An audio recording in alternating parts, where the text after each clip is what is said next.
Dostlar salam, hər vaxtınız xeyir olsun. 27 sentyabr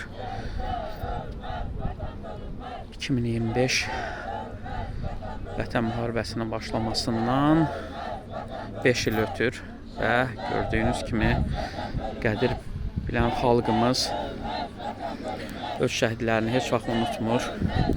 Füzuli rayonu Alxanlı kənd istiqamətində ilk cəbhənin yarıldığı yerdə qurulan abidənin ziyarəti davam edir. Şəhidlər ölməz, vətən bölünməz. Şəhidlər ölməz, vətən bölünməz. Şəhidlər ölməz, vətən bölünməz. Şəhidlər ölməz, vətən bölünməz.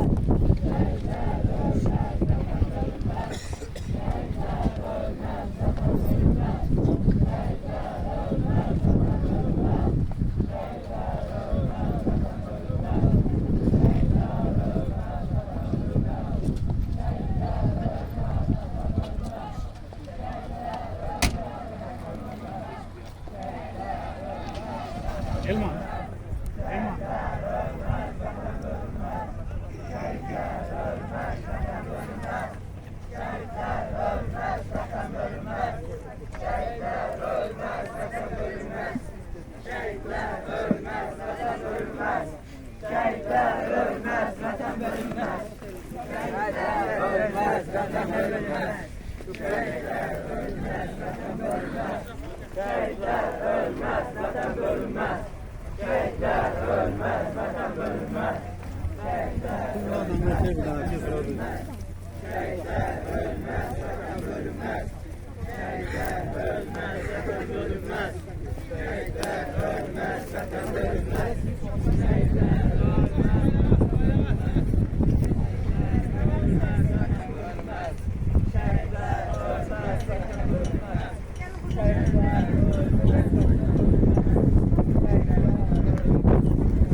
Allah bütün şəhidlərimizə rəhmət eləsin.